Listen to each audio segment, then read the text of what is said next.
I guess when teaching you guys to stay on mute till you speak, man, you guys are muted today. That you guys are muted today. You're well trained. Good morning and welcome to the May 7th Zoning Board of Adjustment meeting.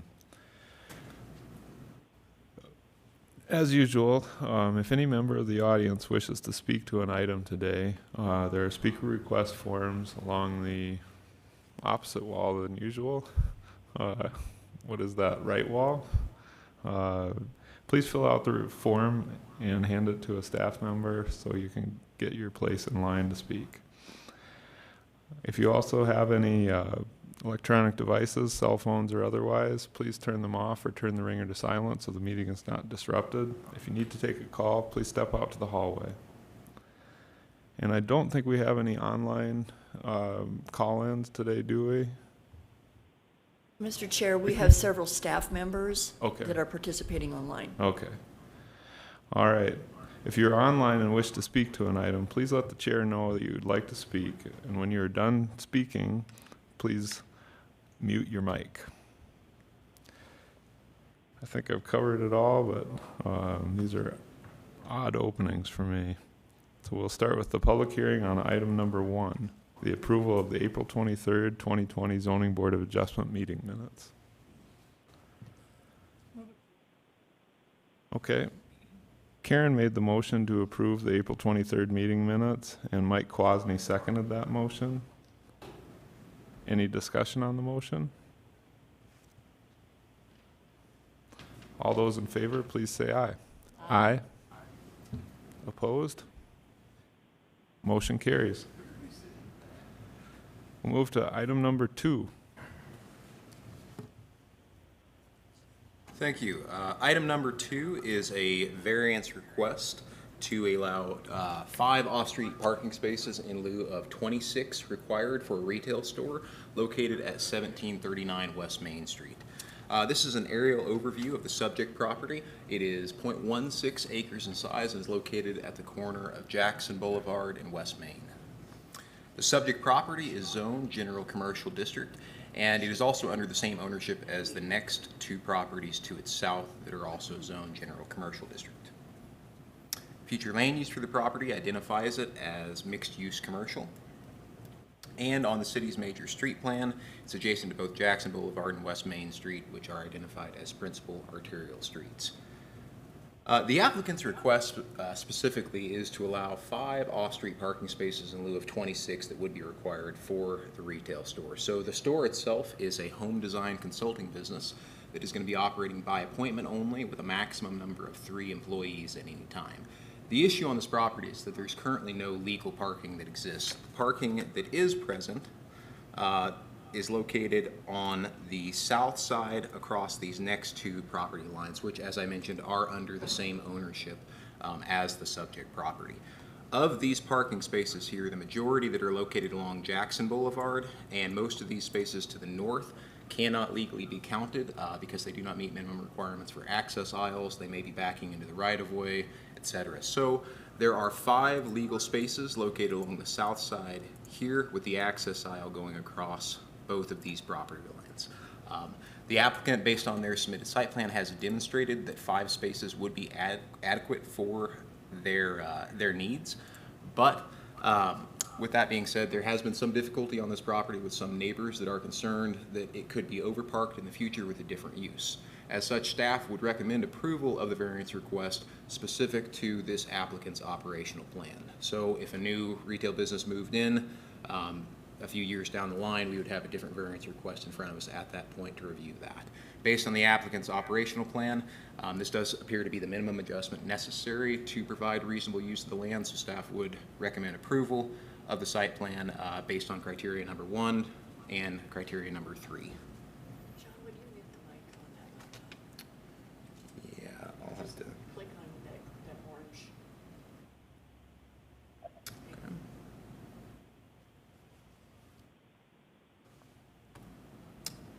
Okay. Here's a few site photos of the property. This is looking at the south side of the property. They do have a main door located here, and this is that parking area that was noted on the site plan.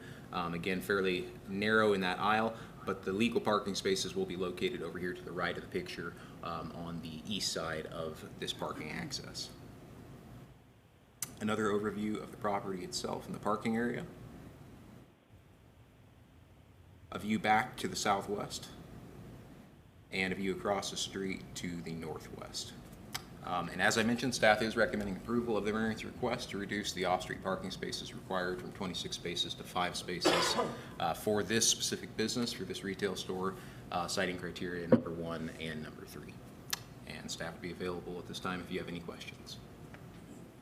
Thanks, John. Mike QUASNEY. Thank you, Mr. Chair. John, is there anything for the employees that include the employee parking, the 5? That is correct. So the applicants identified that they will have no more than 3 employees on staff at any point, and they will be operating by appointment only for their consulting. So their 5 spaces would serve the 3 employees and potentially 1 to 2 customers by appointment. Okay. Well, I think it's a building that it's good to see that they're trying to revitalize that a little bit and take care of that corner, because it is a highly visible corner, and I think it's great that we get something in there. The concern is, as we go forward, is that parking. I know that if my wife and I were going to visit that spot to look at a design, we might come in 2 cars. And if you have 2 couples doing that, you got a situation that's tough. So I could understand where the businesses close by might have some concerns even now. But I definitely think that it's a strange situation right there, and it was put in many years ago, and I just wish there was more parking.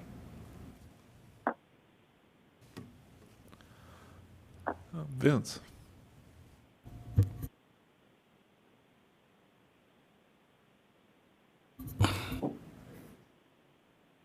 Off. Yep. All right, I'll have to hold my finger on the button here. I have some questions about the parking as well. I mean, how many people are currently in this building and using it, and where are they parking right now? Do you know? Mr. Chair? Yeah. So the building is vacant currently. It was utilized in the past as a roof repair, as I understand it. It has been vacant for several months at this point. Previously, it's been political office headquarters as well. So currently, there are no tenants in the building, and they will be the only tenant within the building. It is 2 stories. The basement's been identified entirely for storage, and the majority of the main floor is just going to be set up with home display staging sets, a small office area. So, if they were to sell the building and it was to be used for a different purpose in the future, how does that work when it comes to requiring the parking space?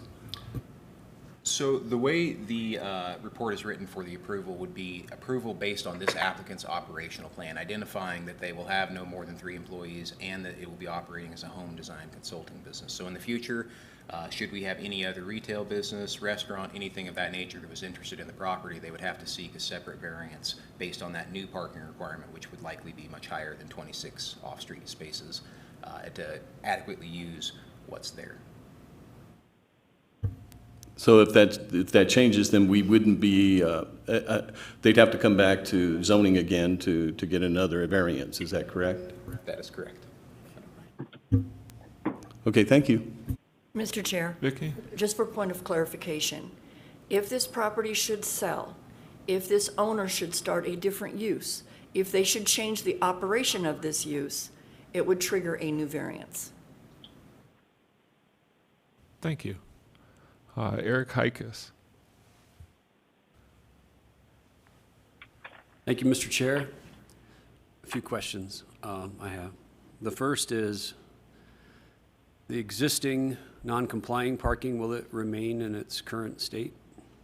The spaces that are backing out into the right-of-way and such? Correct. Those can't be legally counted, but there was no stipulation that they have to be removed. So still could function as parking if desperately needed or such. So Second question, the adjacent structure on the south side of the property there, what kind of use is that? Is that currently a retail space or? To my understanding, it's a retail space. I am not sure if it's actually currently occupied at the moment or not. It is on a separate property, so because of, if I can back up, because of how these are laid out, it would be on this third property to the southwest. And the applicant will have to go through a developmental lot agreement plan to secure the parking and access between these three properties, just as a FYI. Thank you. Last question. It's actually a couple questions. Non-traditional forms of transportation to get to this site, bike racks, bus stop, have those been evaluated?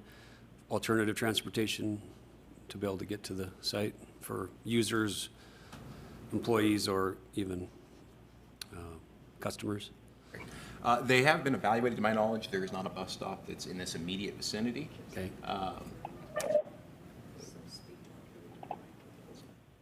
So to my knowledge, there is no stop immediately adjacent. There is a sidewalk along Jackson. It's not an identified bike path, to my knowledge, either. Mr. Chair? Thank you.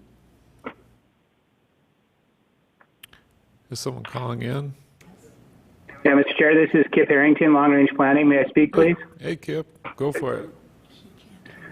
Mr. Hikes, just to let you know that there is a program project for this intersection to be constructed in the 2021-2022 timeframe that will include all sorts of new bicycle and pedestrian facilities, including bicycle lanes on both Jackson and Mountain View, to my knowledge, or at least on Jackson through this intersection. There's currently a repair project going on right now, but that's just concrete panel repair that won't add any new facilities. But this entire intersection is scheduled for a complete reconstruction in the next couple years. Thank you, Kip. That's good information. Thanks, Kip. Appreciate it. Eric, do you have any other questions? No, Mr. Chair. Thanks for answering my questions. I appreciate it. All right, John? I think this is probably for Kip anyway. Is that right-of-way for Jackson still platted to Omaha? Mr. Chair? Kip? Yes, thank you. Yes, there is still some existing right-of-way that is platted to Omaha Street. It does not currently meet the required right-of-way width for an arterial street, so there would have to be additional right-of-way secured if that extension were ever to be constructed. You may recall that back in the early 2000s, we did a study to identify the benefits of extending Jackson Boulevard all the way to Omaha Street. At that time, the cost-benefit ratio was not such that it made sense to make that construction and all the additional acquisition of right-of-way. I'd probably have to buy out a building or two as well to make that happen. So that was shelved back then. Omaha Street is currently scheduled to be reconstructed this year, all the way out to next year, all the way out to Deadwood Avenue into a 6-lane facility, similar to what goes on east of 12th Street right now.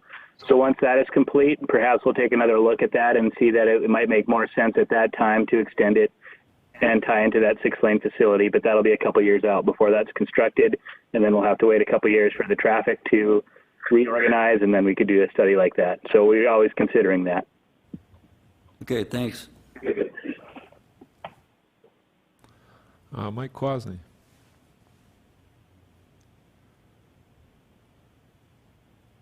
I would make a motion that we accept this or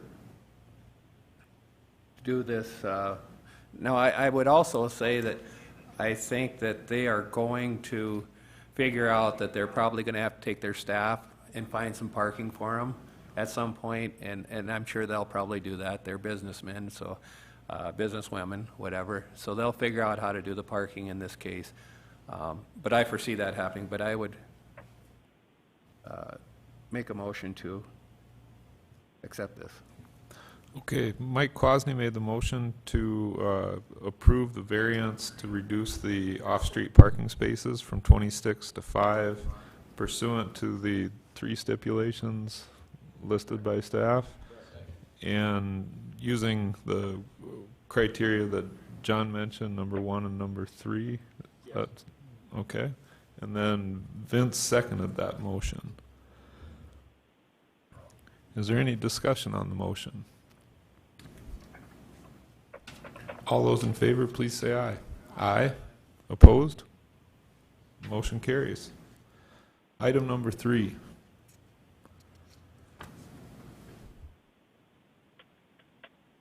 Morning. Item number 3 is 20 VA 003, a variance request for 2550 Tanaka Road to waive the requirement to pave circulation aisle for a utility substation expansion. Here we have property aerial. It's surrounded by agricultural and mining interests, so it's in a remote area of the city, northwest side. Currently accessed off of Tatanka Road, which is gravel. So one of the reasons for the request is that it would create a discontiguous paved surface to make the requirement. Property is currently zoned general agriculture district. Future land use is rural residential, although we might be looking at this area in the future considering it's accessed off of North Deadwood Avenue and existing uses in the area. Future street plan showing collector streets as development happens in the future. And here we have the site plan. Specifically, the applicant is expanding into create 2 storage areas on the property for staging of materials for transmission and larger distribution projects located elsewhere throughout the city. And the request is to have gravel in lieu of paving.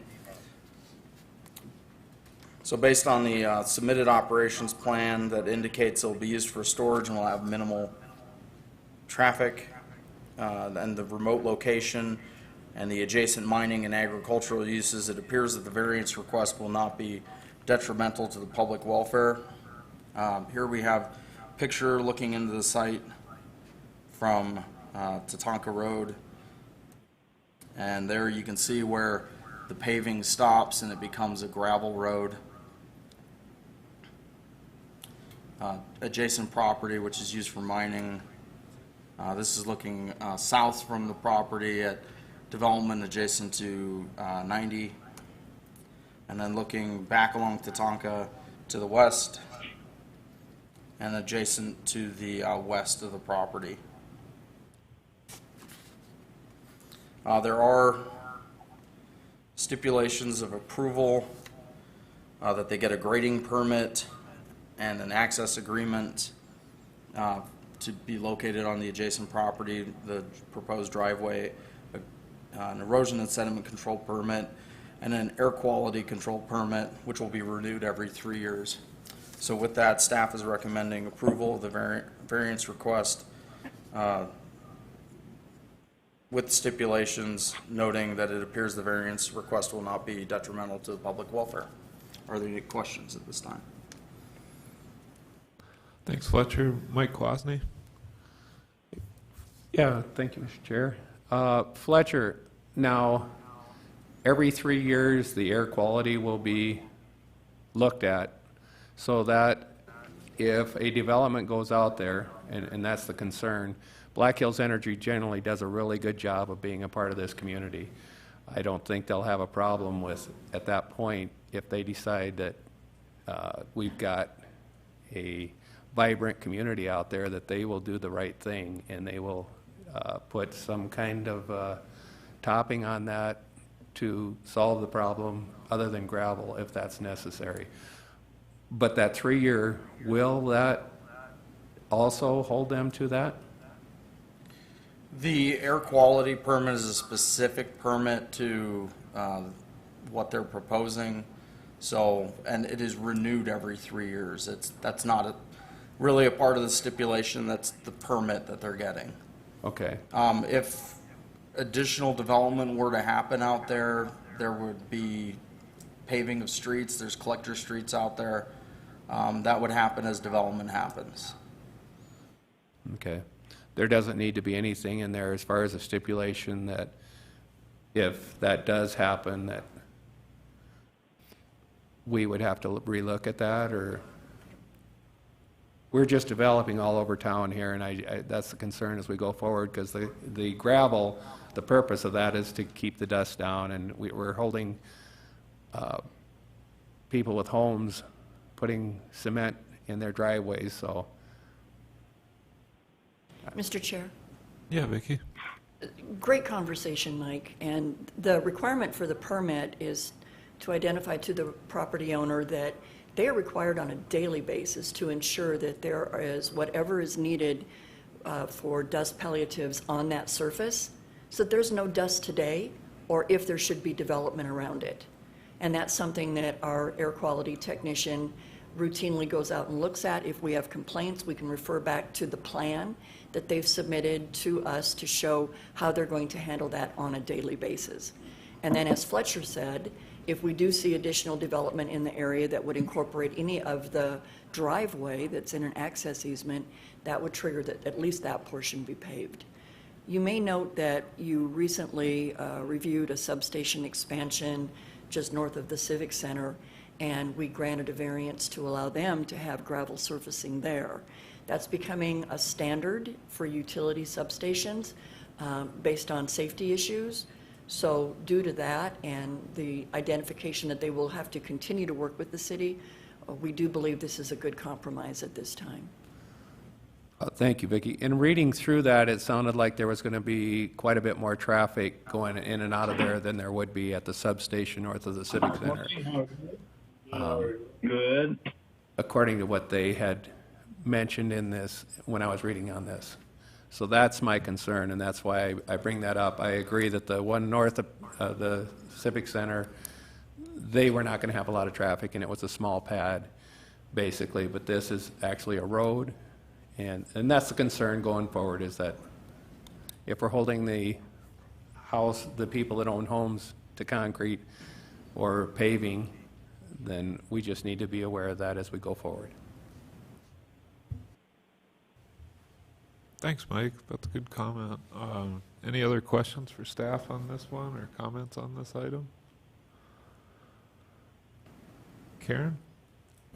Since there's no comments, I thought I'd make a motion to approve this request, and with the stipulations as outlined in the project plan, and also the fact that it won't be detrimental to public welfare, that third item. Second that.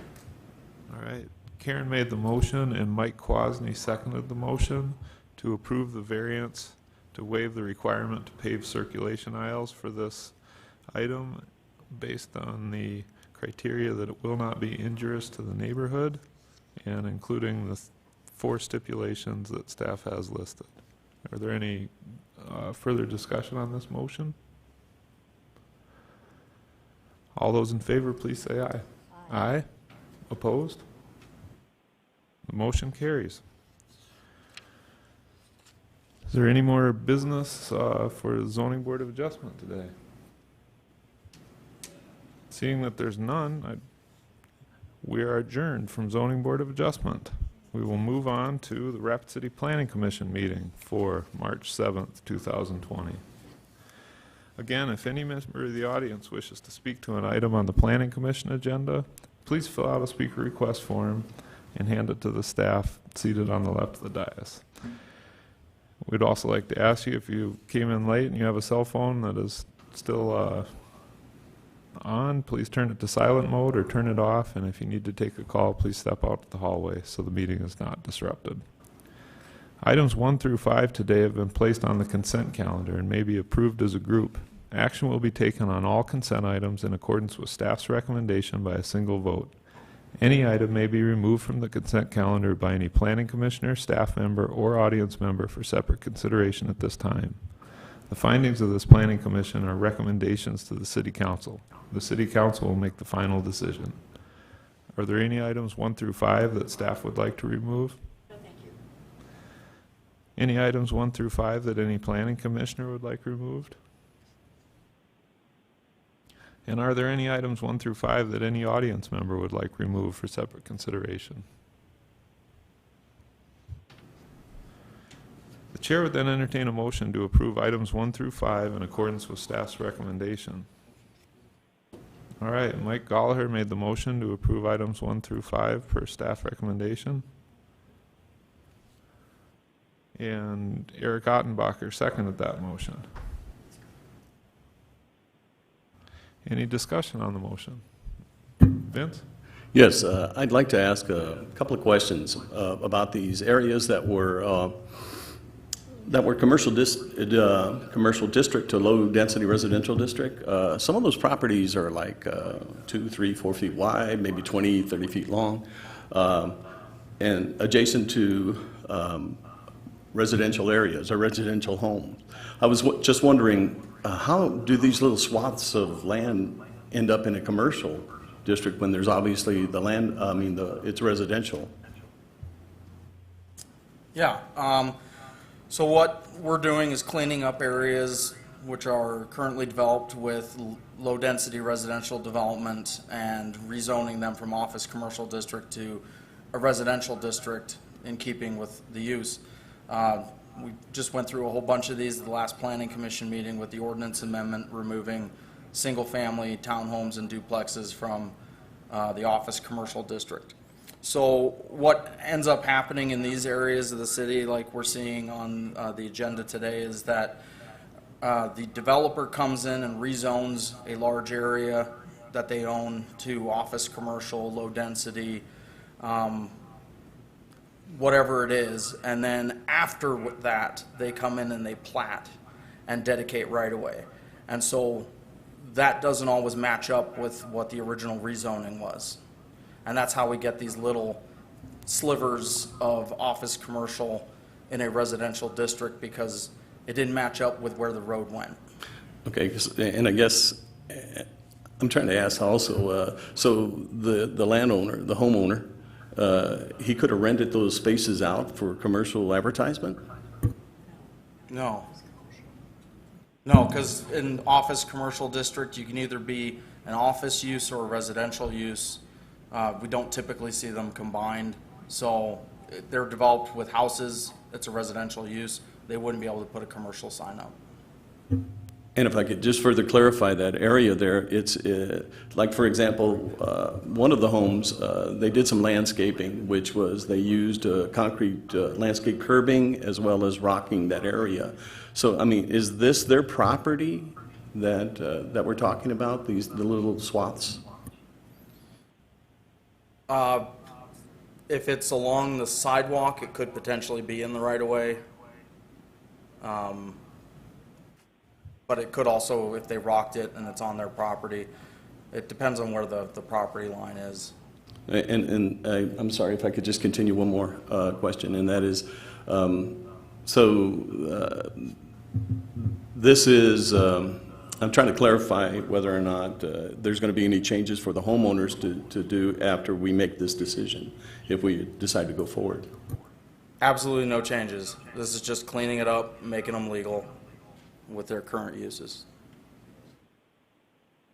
All right, thanks, Vince. The motion on the floor is to approve items 1 through 5 on the consent calendar. Are there any other comments, questions on this? All right, all those in favor, please say aye. Aye. Opposed? Motion carries. Next is item number 6. On item number 6, I'm going to recuse myself on this one, and I believe Mike QUASNEY is as well. Okay, so I'm handing it over to Karen here.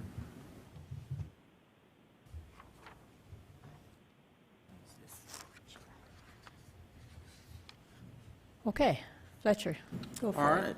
right. Item number 6 is 20 PD010, a final plan development to allow an apartment complex. This was continued from the first meeting in April. It's a 10.82 acre site, zone medium density residential district, and we've already seen an initial plan development overlay in the past. This is the final plan development overlay. Here we see the aerial showing there's no development on the property. Zoning, as I noted, medium density residential district. Property to the west is also zoned medium density residential district, and has an approved initial plan development to allow an apartment complex. And then we have some park forest and general agriculture district to the north, general agriculture to the east, and low-density residential on that south side of Catron Boulevard. Future land use is low-density neighborhood, and Catron Boulevard is identified as a principal arterial street. So the reason this was continued to this meeting was to review the traffic impact study with the applicant and the recommendations in that study. What we've seen is a change in the layout of the approach onto Wellington Drive. The traffic impact study recommends a 200-foot stacking lane along Wellington Drive, whereas the existing approaches that are in place don't have that 200-foot length. So this shows the 200 feet of stacking along Wellington, and then a bulb at the end, which the applicant will dedicate right away for that, and the driveway will come off of that bulb. The adjacent property to the west will also have access from that bulb when they develop in the future, keeping that 200 feet along Wellington. So the existing approaches here will be removed as part of this development.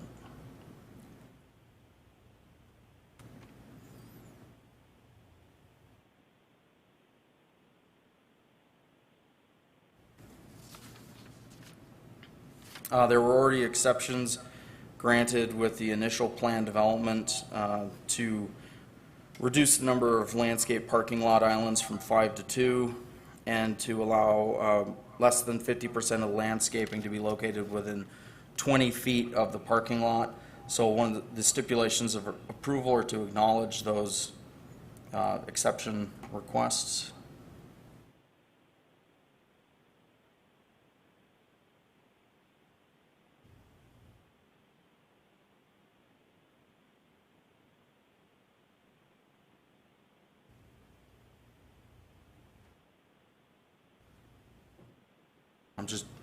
Vicky, I'm having an issue trying to, oh, there we go.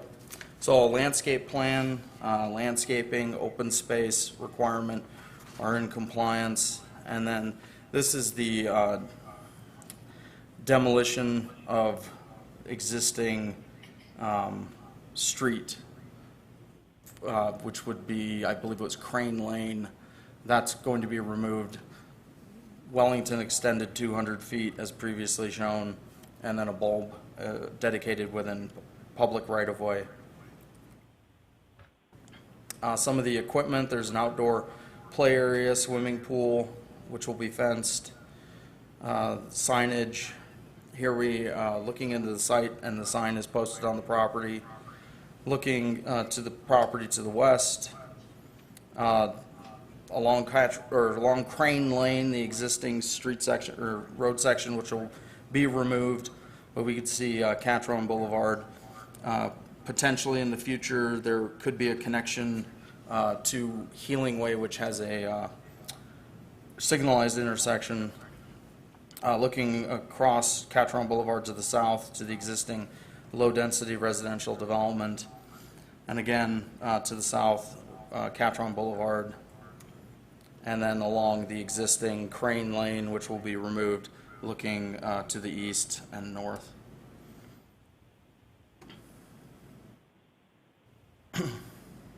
So, just wanted to reemphasize that this has been through an initial plan development for approval, granting exceptions, 168 unit apartment complex. The reason this was continued to this meeting was to design the access to the property in compliance with the traffic impact study, which was submitted, and with that, staff is recommending approval of the final plan development with the stipulations noted in the staff report. Okay. Vicki, you had something to add? Yes, if we could go back to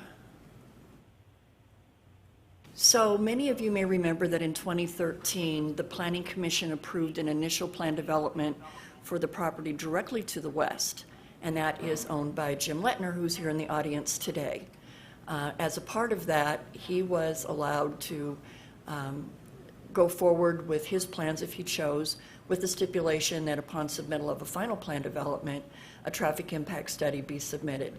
With this project, it's then come in, and they are already at the final. Their traffic impact study does look at this to see how do we make Wellington work. I think that we all acknowledge that our preferred design would be if we could get access down to Healing Way, which is to the west of this. You can see the green line to the south of Catron Boulevard that's shown as a collector street. That is a signalized intersection. Ideally, that's where we would see access come forward in the future as those adjacent properties to the north of Catron develop. We did not feel it was appropriate, though, to hand tie Jim or this property owner in the meantime if they could secure a traffic impact study that showed that this intersection would work. And with extending that queuing distance from Catron North, a minimum distance of 200 feet, it should accommodate ingress and egress traffic so that we don't have issues at that intersection.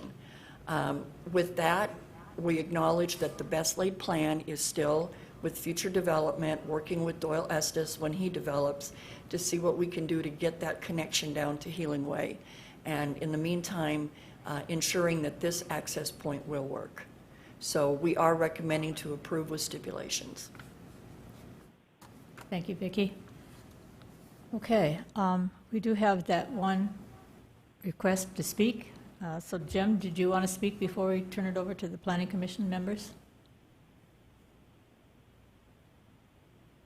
Yeah, sure. Do you want this one?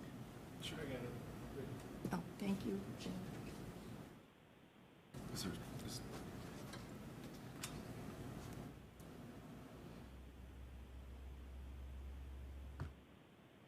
Oh, I'm sorry. Did I? I was hoping I could just mark it up on here, Vicki. I didn't bring anything with me. He's trying to help you do that. Oh, he doesn't want the docket. Go back to the laptop. Show them how to annotate. And then I'll show you how to annotate. So if you just click here, I'll forget this. and then you can draw. Okay. Okay. Good morning. My name is Jim Lettner. I have an interest in this property right here. That's not. With the mouse. Thank you. I have an interest in this property right here, this one, and this across here. Just take a step back. I'm fine with what they have proposed. I think that we can make that work in the future for what we want to do.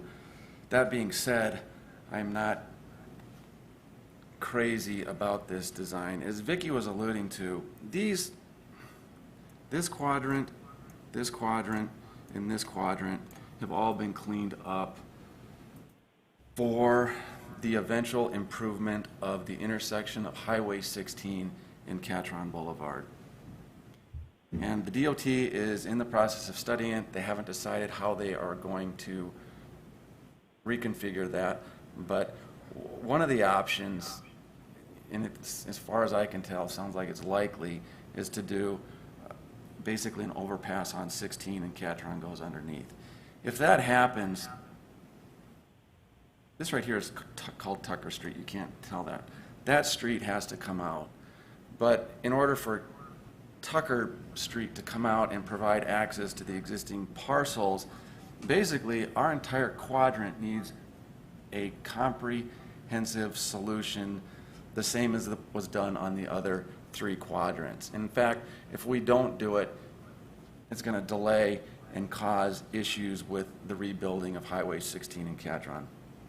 So all that being said, there's 7 or 8 different properties in here. There's probably 20 different personalities.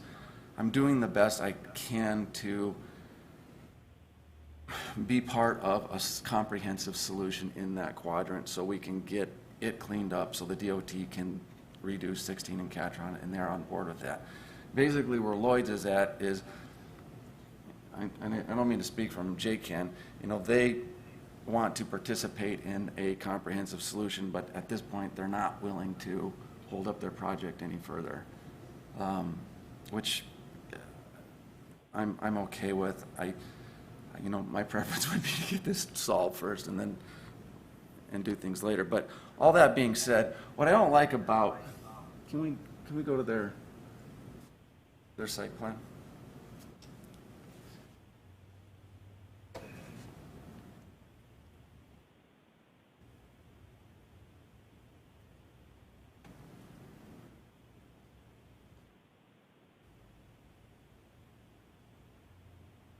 Do you want that one? Yeah. And then we'll put it back on antidote. So now you can draw on it again. So if this street becomes part of a comprehensive street design in that quadrant, what I would envision happening is for it to continue straight. And I would much rather see this come into what will be a future street. You know, if that cul-de-sac bulb is there, it's fine for them to do what they want to do and for me to do what I need to do, and it works. And you know, we may not be able to come up with a comprehensive solution in that quadrant, and I'm fine with that. But in the off chance that we can, I guess I would like to see a little bit more thought into this being a through street rather than this cul-de-sac design. You know, and as I've thought about this, and first of all, the city did give me every opportunity to participate, and even Lloyd's. I mean, they've sent me this stuff beforehand, but it never really seemed that obvious to me because I didn't know how my site would change and how all the rest of it would change.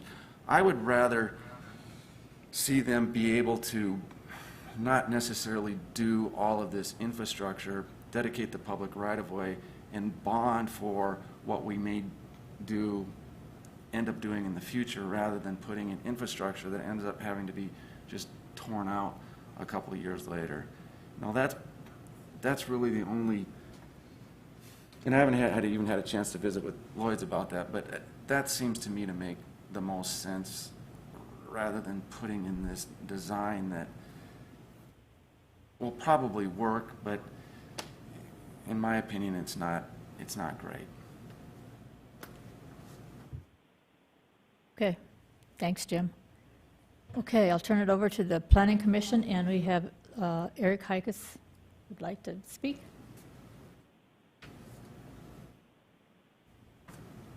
Thank you, Chair. My first question, of course,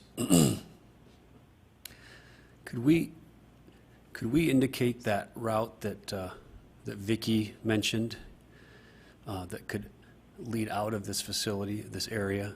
I'm sorry, Healing Way, could that be shown?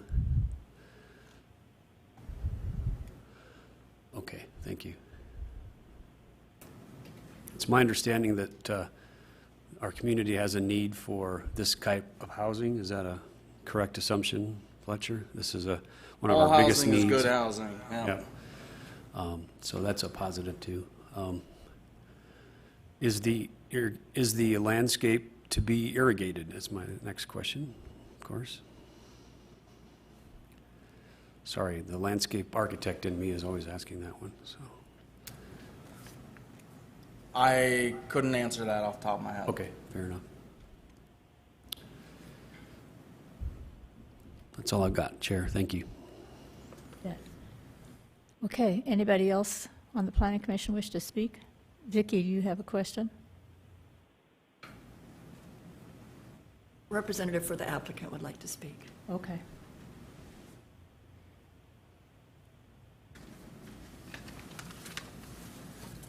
I am Jake QUASNEY with Lloyd Companies. I do want to speak just a little bit to some of those comments about the global area. When we first put this property under contract about a year ago, that is something that we set out to discuss with the landowners in the neighborhood, and quickly were advised there wasn't an interest in working together to achieve that. I don't believe that globally that's changed. I certainly appreciate the stance to figure that out. And at some point in the future, to achieve that connection to Healing Way, I think would be ideal, and I hope that we can continue to play a part in that.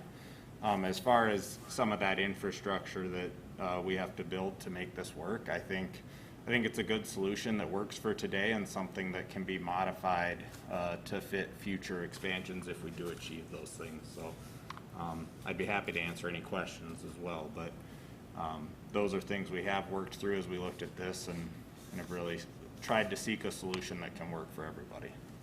Okay, before you leave, when Eric had a question about whether things were going to, landscaping was going to be, what did you say? Irrigated? Irrigated? Yeah. We do have irrigation in there. Okay, thank you. That clears that up. Thank you. Okay, Vince. Thank you, Chair. I had a question because I had the same, when looking at this same project and looking at the view, I had the same question about the continuation of that road that we were speaking about. And I was wondering, what are the possibilities, probabilities of that continuation going forward in the future? If Steve Fruman is available.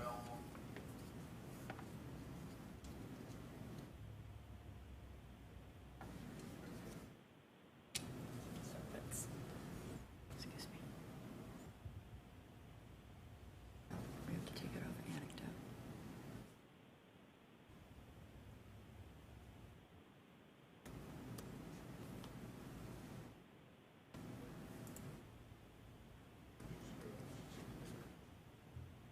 Well, I'm not sure why this isn't. I don't believe that Steve is with us this morning. He was going to try to be.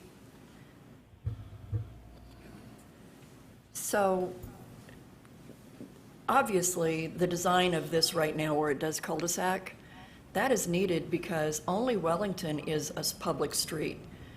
To the east and then again to the west when you go to Jim's property, those are going to be private drives. So we had to get a way to get our traffic turned around. Now, if in the future there's development on Jim's property or other property to the north, and it supports that there be a street, it's designed so you could tie into it. So we're trying to take care of today's needs and future compensation. And Mr. Lettner's right. That may mean that we do have to redesign that cul-de-sac bulb, but with the requirement for intermediate turnarounds every 600 feet, it might be a good location for a intermediate turnaround. Okay, thank you. Okay. If no one else is going to speak, I do have some thoughts and questions. Number one, Fletcher, do you know how far the notices were sent around to the neighborhood?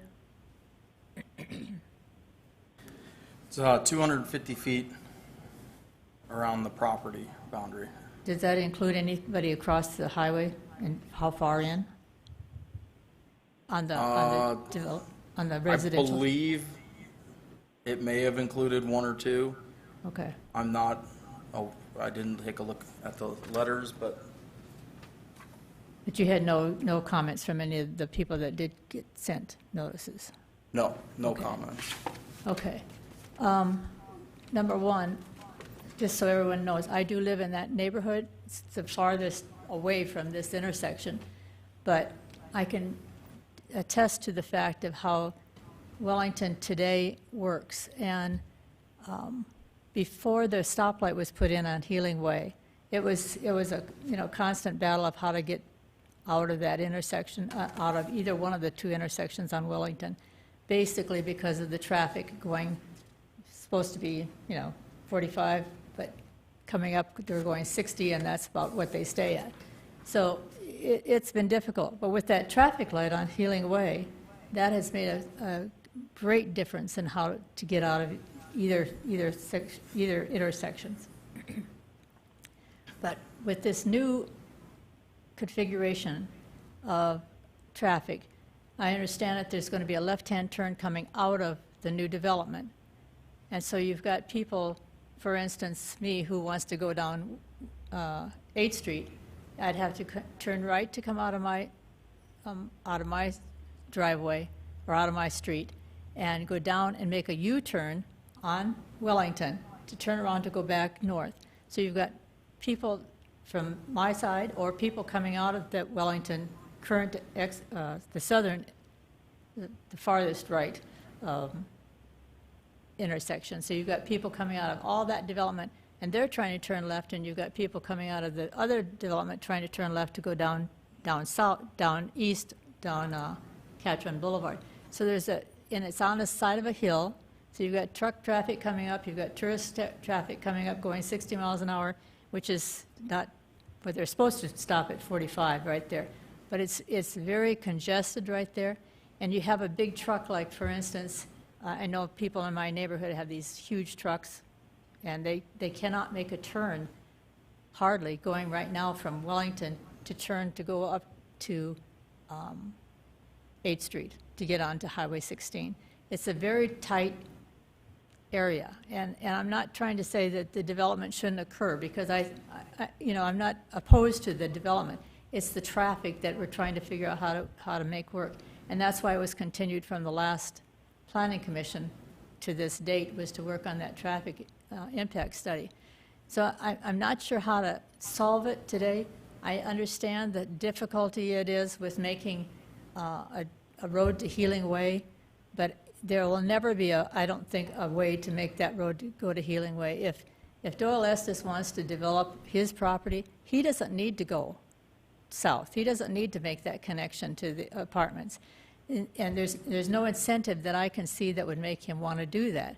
So I know that the discussion has been, well, there's no way to do it now because all the property owners, basically Doyle, doesn't want to get involved in putting a road across his property. He's got no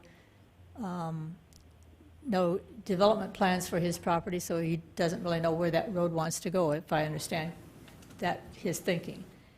But this is a perfect opportunity to do some kind of a tax increment district right there to get that road put in. And if we could get the 3 property owners to get together to do that, and I know there's 2 of them that would be willing to do it, if we could get that together to make that connection to the stoplight, that would solve everybody's problem, including ours from the residential side and the new 2 apartment complexes that will have a lot of traffic coming from the north onto Highway Catron Boulevard. So I don't know how to solve that, and I know you guys don't either. It's just not a very good solution. The one thing that I thought about was not put that left-hand turn coming from the Lloyd properties, because they can still turn right and make that U-turn like I do to go into my property. They can still make that U-turn to go down towards Highway 79. So that would be a minor thing to do, but to get rid of that left-hand turn. And I know that was in the traffic impact study. That was something that was discussed also. So that's my comments, and I just wanted to know if anybody can visit about that or not, or if it's just a dead issue for everybody at this point.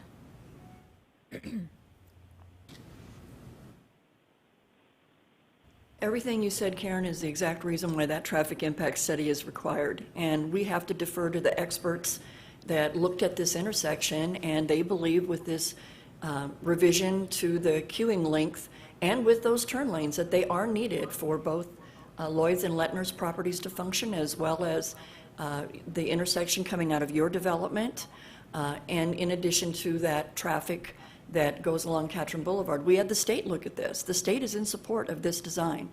Having said that, even with approval today, that doesn't stop these property owners working together to approach the city for a TIF for future design of a connection to Healing Way.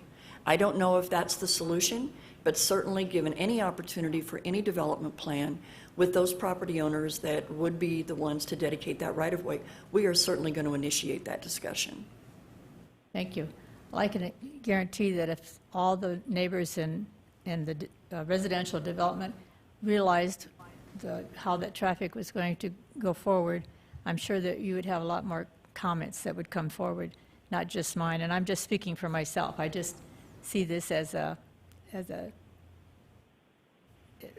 just a tight intersection, and I don't know how it's going to work, but I would really prefer not to have that left-hand turn. That's just adding to the confusion, in my opinion, but that's my comment. So I'll turn it back over to let somebody else talk or make a motion. Chair, I just note that with the initial plan development overlay, the applicant did hold a public meeting for the Wellington neighborhood. It was hosted at the CrossFit gym, so there were invitations sent out to the Wellington neighborhood with the initial plan development. Right. Yes. So that's where we had that notification. Thank you. Yes, I do know that, and I also know that a lot of neighbors since that time have asked me when this is going to come forward, and I didn't contact all my neighborhood just to let them know, so I appreciate that, though. Thank you. Anybody have a comment? Sorry. Can you hear me? This is Steve Fruman again. Yes. If I could speak to that left turn issue. Yes, go ahead. You can hear me? Okay. I just wanted to point out this is, the existing northern Wellington Drive intersection, where you can make the left turn out of Wellington. So really the only way to keep left turns out of this northern side would be a fairly intensive reconstruction of that intersection, putting in some sort of median to prevent left turns out, which could, of course, impact left turns out of Wellington from the south side of Catron as well. So that would be, a fairly substantial undertaking to, physically impede the left turns. Otherwise, the left turns are going to be possible, and the only question is whether you separate them from the right turns or not coming south on Wellington. So just throwing that out there. Okay. Thanks, Steve, for your input. I appreciate it. All right.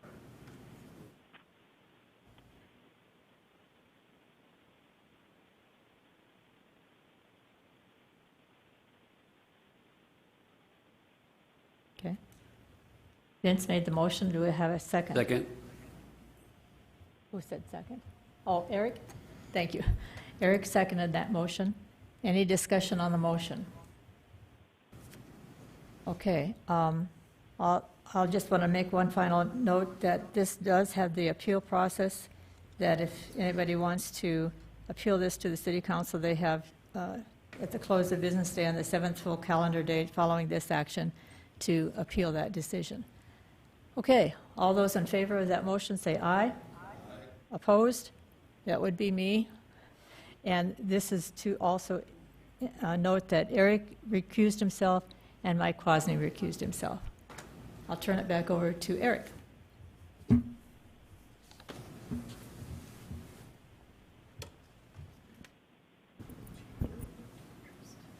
Thanks, Karen. We'll move to item number 7. Thank you. Item number 7 is 20 PD 016, a final plan development overlay to allow an apartment complex at the corner of Bernice and DeGee Street. Specifically, the applicant has requested to allow a 12-unit apartment complex on the subject property. This is the aerial overview of the property currently, showing its location at the intersection.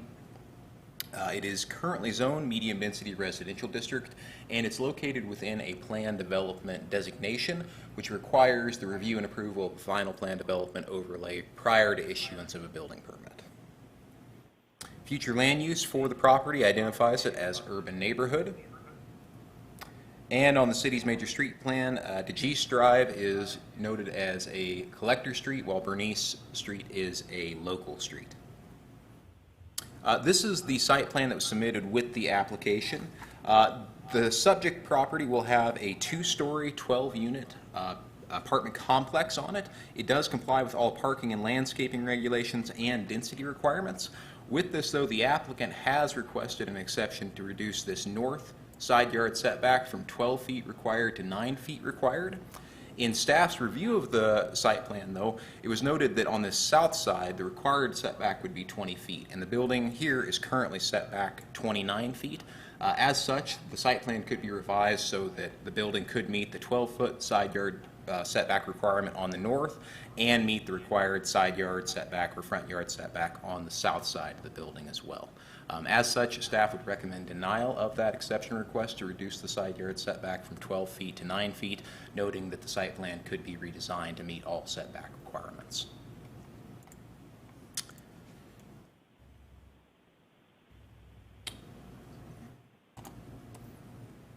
This is a view of the landscape plan, noting the screening on the property located to the west, and then additionally on the east side located against the street. And a few site photos that I was able to take of the property showing the sign. This is looking back to the northwest from the southeast corner of the property. An overview of the property itself. A view back to the west showing some of the other multifamily projects in the area. A view to the south. And then a view to the east. And back to the north where the road currently stops. As such, staff would recommend approval of the final plan development overlay to allow an apartment complex on the building with stipulations on the property with stipulations as noted in the project report. Staff be available for any questions at this time. Thanks, John. Any question for staff right now? Don't see any lights up. Karen. I'll make a motion to approve this with staff stipulations on the project plan. All right. Karen made the motion to approve item number 7 per staff stipulations, and Mike Gallagher seconded that motion. Any discussion on the motion? All right. All those in favor, please say aye. Aye. Opposed? Motion carries. Item number 8. Item number 8 is 20 UR 006, a conditional use permit to allow an on-sale liquor establishment in conjunction with a casino. Property located at 2110 Jackson Boulevard. There's an existing casino, on-sale liquor establishment operated in conjunction with the casino located on the property. It predates the requirement for a conditional use permit. Thus, this isn't a major amendment to a conditional use permit. It's an original conditional use permit, so it's bringing it into compliance. But we see the structure located on the property. It's zoned general commercial district. An on-sale liquor establishment is a conditional use permit in that district. We have residential to the north and west, and then it's located within an established commercial corridor along Jackson Boulevard. Future land use is mixed-use commercial, and Jackson Boulevard is identified as a principal arterial street. So here we have the development on the property, parking, landscaping is in compliance. There's actually a huge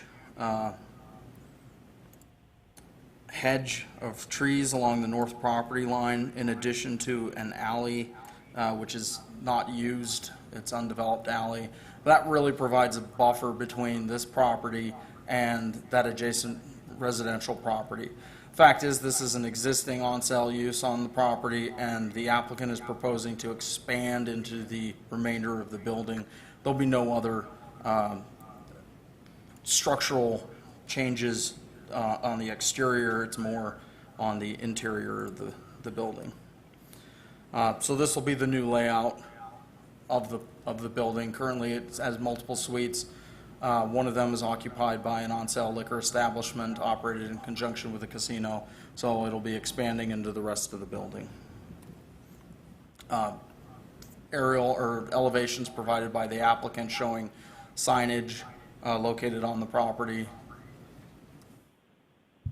Staff pictures, the sign is located within the window right next to the pole of the pole sign.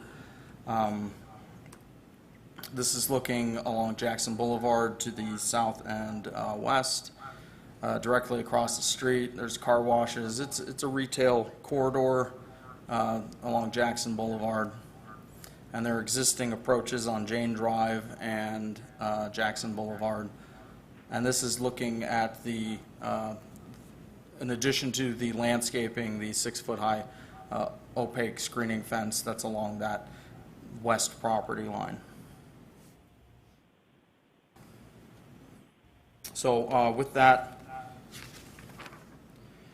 we are recommending approval of the conditional use permit to allow an on-sale liquor establishment in conjunction with the casino, noting that the unimproved alley and established vegetation along the north and west property line provides a physical buffer from adjacent residential development, and it's located within a commercial corridor and an established commercial corridor, which allows on-sale as a conditional use. So with that, are there any questions for staff? Thanks, Fletcher. Any questions for him? Don't see any, so I'd look for a motion. All right, Mike Goller made the motion to approve item number 8 per staff recommendations. Second. And Karen seconded that motion. Any discussion on the motion? All those in favor, please say aye. Aye. Aye. Opposed? Motion carries. Item number 9. Thank you. Item number 9 is 20 UR007, a major amendment to a conditional use permit to allow an oversized garage. The cumulative square footage requested is 2,272 square feet on the subject property. This is an aerial overview of the property. It's located at 2510 Happy Hollow Road. There is an existing attached garage along with the residence and an existing 510 square foot detached garage on the residence. This detached garage shown here will be removed and replaced by a proposed 1,512 square foot detached structure. The subject property is zoned mobile home residential. Future land use for the property identifies it as low density neighborhood. And on the major street plan, it is not located along any arterial or collector streets and is located on a local street. This is the site plan that was submitted by the applicant showing the location of the proposed detached structure here that will replace the existing 510 square foot structure shown there. The property and the proposed structure will comply with side yard setbacks. And in addition to the existing 760 square foot attached garage, as I mentioned, the total cumulative requested square footage would be 2,272 square feet in lieu of 1,500 square feet required or allowed. As you can see, the property is adequately screened with landscaping along the north side, along the east side, and a portion of the northwest side as well. And the proposed garage will be set back in compliance with front yard setback requirements as well. Additionally, the applicant has indicated that they will be resiting their house and will make sure that the proposed garage structure and the resited house have a matching color scheme.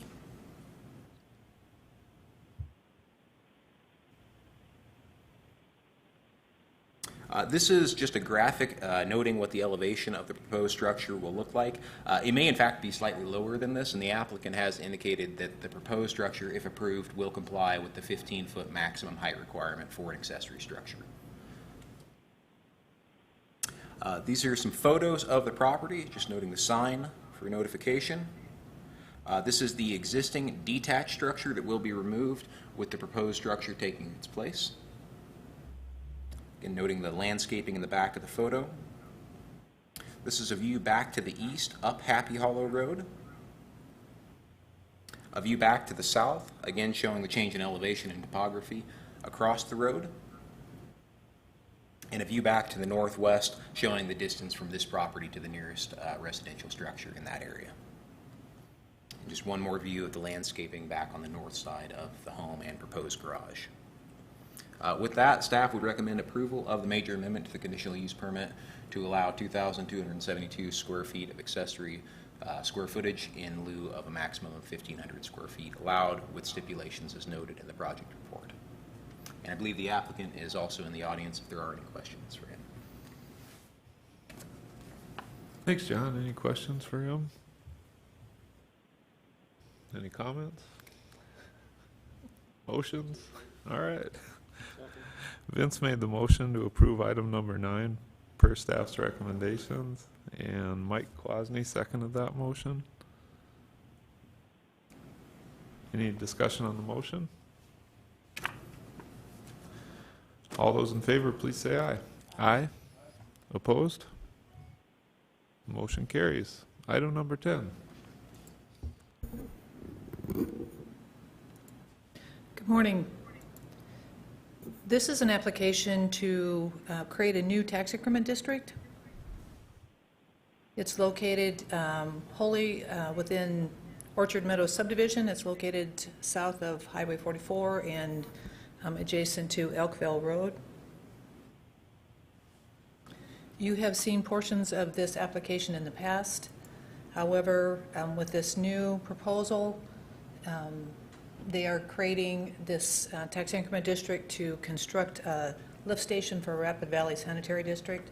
They've tried a couple different ways to do this. At this point in time, they are out of capacity for sewer services.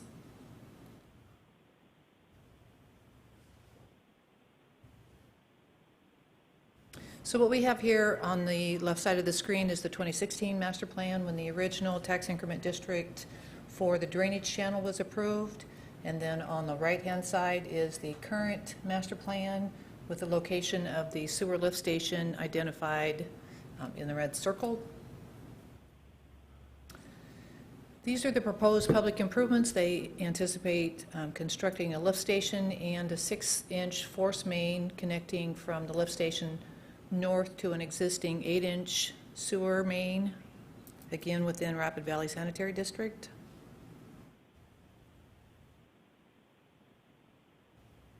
These are the proposed costs. They anticipate spending $1.23 million for this project, $781,000 for the lift station and the force main, and then professional fees, contingencies, and the financing costs. There are some costs included in this proposal for developer cost efficiencies. They are going to also extend an 8-inch sewer main from the location inside the lift station north to provide services to the townhome development just north of the lift station. Here are some pictures of the commercial structures that have been included within this district.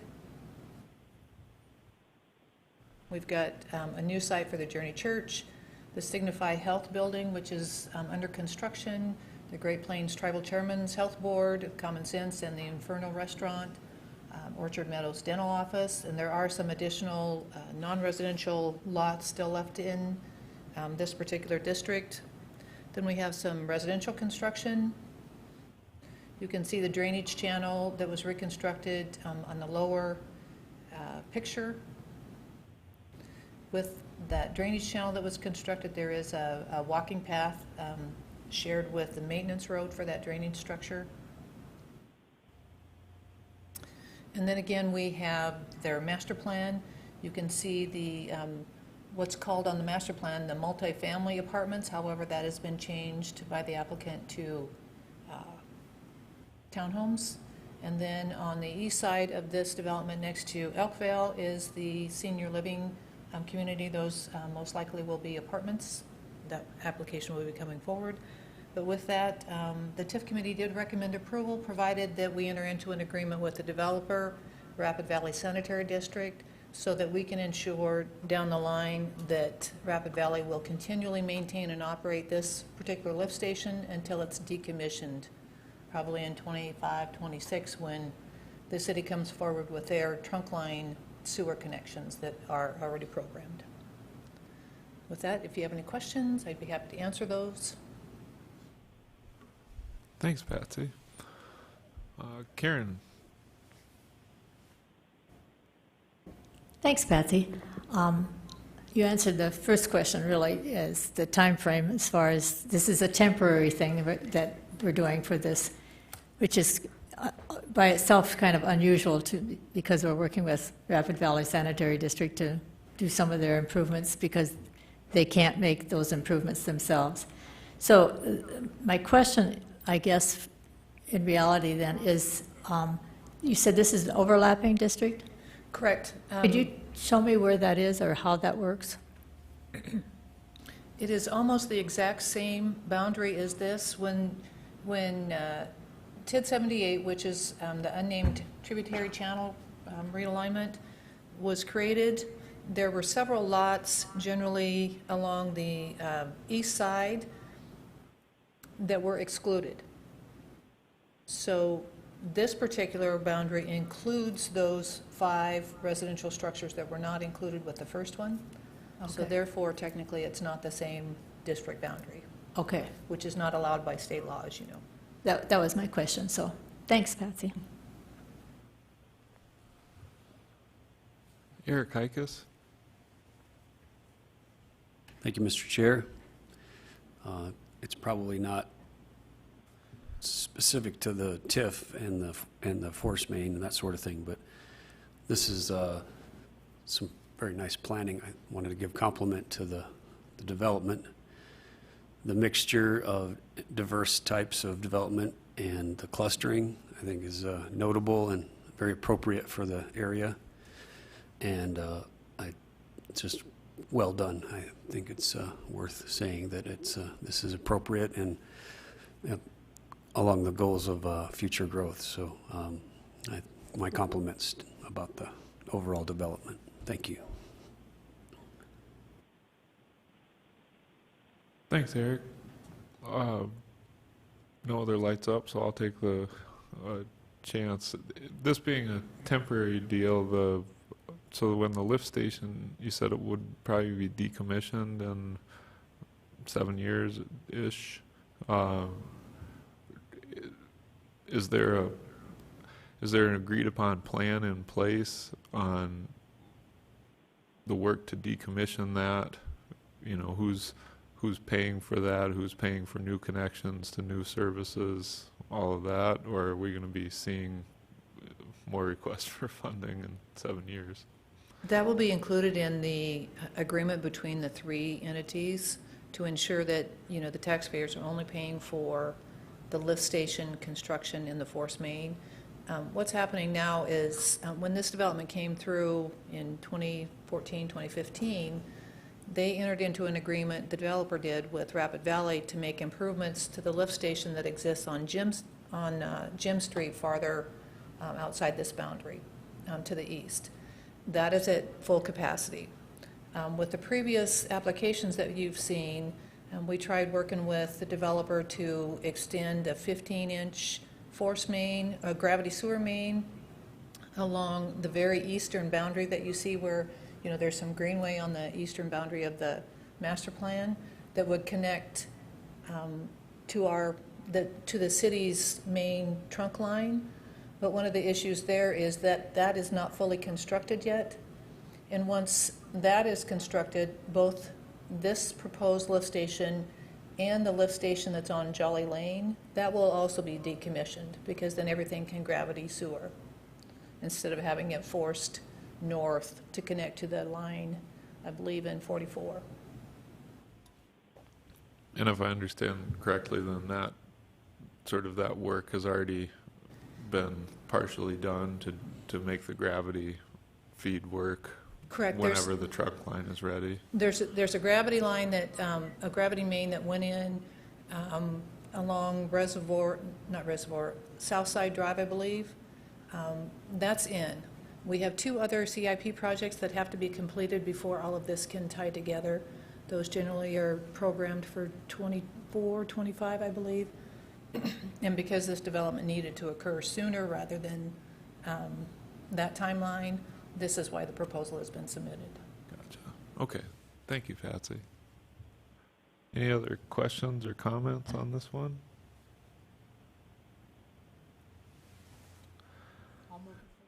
Okay. Karen made the motion to approve item number 10, and Vince seconded that motion. Any discussion on the motion? John? There was a letter written to the Department of Community Development. I believe this was put up with the item number online. Correct. Patsy? Is this something we should read into or is it? I don't think so because it was posted more than 24 hours ahead of time. Okay. All right. Thanks, John. Any other questions, comments? Okay, all those in favor of item number 10, please say aye. Aye. Opposed? The motion carries. Any discussion items or staff items today, Vicki? No, thank you. Just our thanks to each of you for working with us on the flexibility of what these meetings look like. And it's good to see all of you again. We'll keep looking at our COVID-19 numbers, and we'll let you know what the format's going to be for our next meeting about a week before that begins. Okay, thank you. Any planning commission items? All right. Since we don't have any other business in front of us, the meeting is adjourned. Thanks all for coming.